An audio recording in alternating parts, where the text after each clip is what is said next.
Hey everybody, this one is dedicated to all those bluegill fishers out there. Not too many people who don't live close to some bluegill. And this pattern, I have an original version on YouTube that I'll probably delete after this because it's years old. But it's done well with a lot of warm water species, white bass, bluegill, crappie. I call it the mata crappie or the crappie killer because that's originally what we fished it with, and I started using it on some white bass and it did really well. And bluegill. So this is a little bit of an updated version of it. It's tied on a jig hook with barbell eyes, so it has nice orientation when you fish it. So it's a good one to give it a try. I'm going to start out with some GSP 50, and I just like this because I can crank down on the barbell eyes a little bit more and some of the materials. You don't have to use GSP. Now you can do a bunch of different color combinations. This is my chartreuse and white, probably the go-to pattern or color for this pattern. But other colors that I'll use, red and white, red and silver, black and yellow, all white, all black. Anyway, the color combinations are endless. I'll usually have a number of different ones in the boxes. Sometimes you're just having a different color that works well. So I'll grab my little double pupil eyes and tie that in right there on the jig eye shank.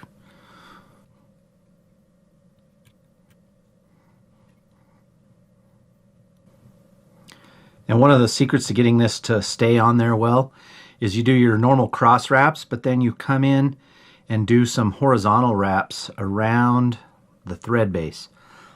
And that really anchors it in. And then once we do that, we need some super glue or Z-Ment in this case. And I'll just come in there and put a little on both sides. And that's just going to help anchor it. Now, I'm going to tie in the tail right now. Now, because this is just basically a wire body, I want to build up a little underbody. So I'm going to take some of these EP fibers. These are trigger point. And this is going to be tied in as my underbody / tail. And so it's just, this is their UV green. And I'll tie this in. Just kind of pull that back a little. I want this to end up like that, and then right into the bend of the hook. And then I'll clean this up a little bit.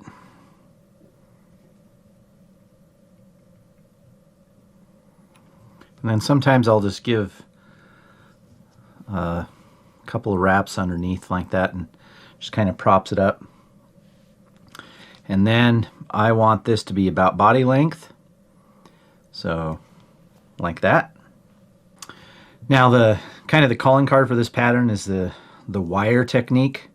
It's just going to be 3 total strands of wire. So I'm going to do 2 in the chartreuse and 2 in black. So I'm going to clip those off and tie those in. All right, so we've got the wires. Again, 3 of them. And what I'll do is I just kind of measure those so that they hit right up against or close to the back of the barbell eyes like that. And I like to just keep them on the side closest to me when I tie them in. And I'm just going to tie them right in front of where that tail ended. And then work my way up.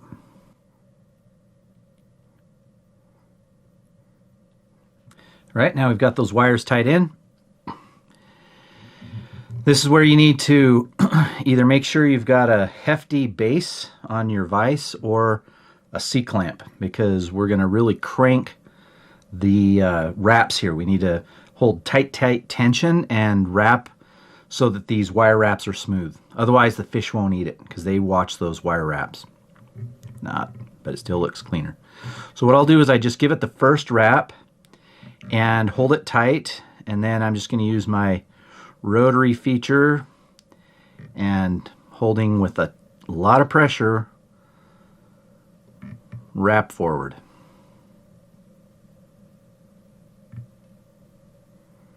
Just like that, right up to right before the eyes.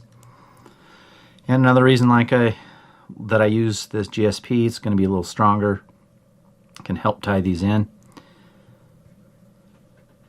And then we can just helicopter these wire pieces off. Okay, now only two more things left to tie in, really. So we've got the collar, and I'm just going to use some craft fur in white. What I'm going for here is contrast, but I also want this to show a little bit of body. So craft fur works great for that. So just a clump like that. And then I've got my other material, which is Ripple Ice Fiber in chartreuse. And I'm just going to grab a little bit of that. This is just going to augment and kind of contrast. So what I'll do is I'll just pull them together like that. Put the white underneath.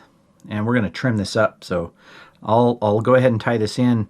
I also want to make sure I've got some at the end because I'm going to trim this off in kind of a V shape.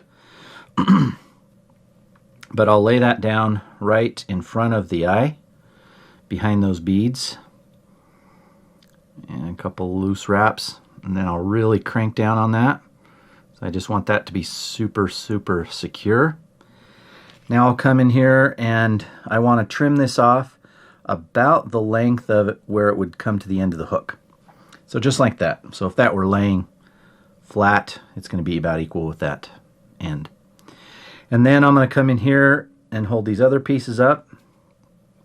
First I'm going to secure a couple more wraps. And go in front. And just trim this to about even with the eye of the hook.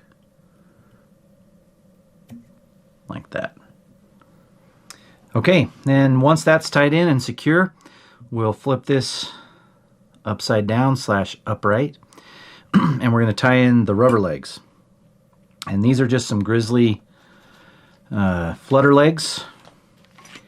And I'll grab 2 strands, like that. And I'm just going to tie these right down into that little area that's left. And I want these to be just a little bit longer than the body, but not too much, so maybe something like that.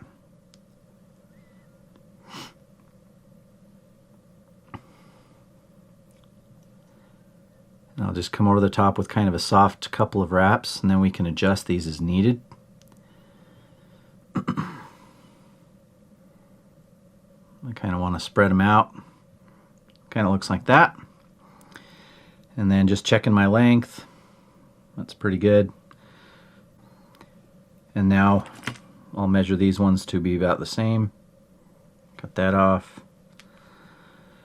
And a little bit long, so I'm going to trim those just a titch.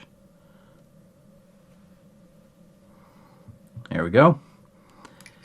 And then I'll just come back here and I'll do a whip finish and put in some super glue.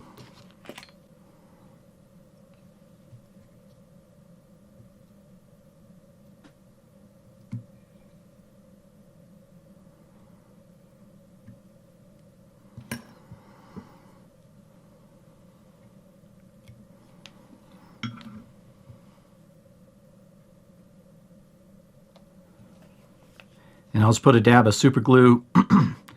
It's usually easiest on the rubber leg side, or even just on the lay it on its side like that.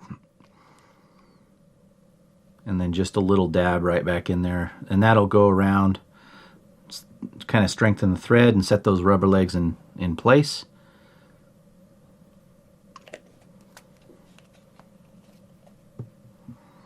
And I'll usually just fish this either on a floating line with an indicator, or you can use something like a midge tip, and these will sink pretty quick. The legs will give some movement, and you'll catch some fish. So give it a whirl. It's an easy fly. It's pretty durable.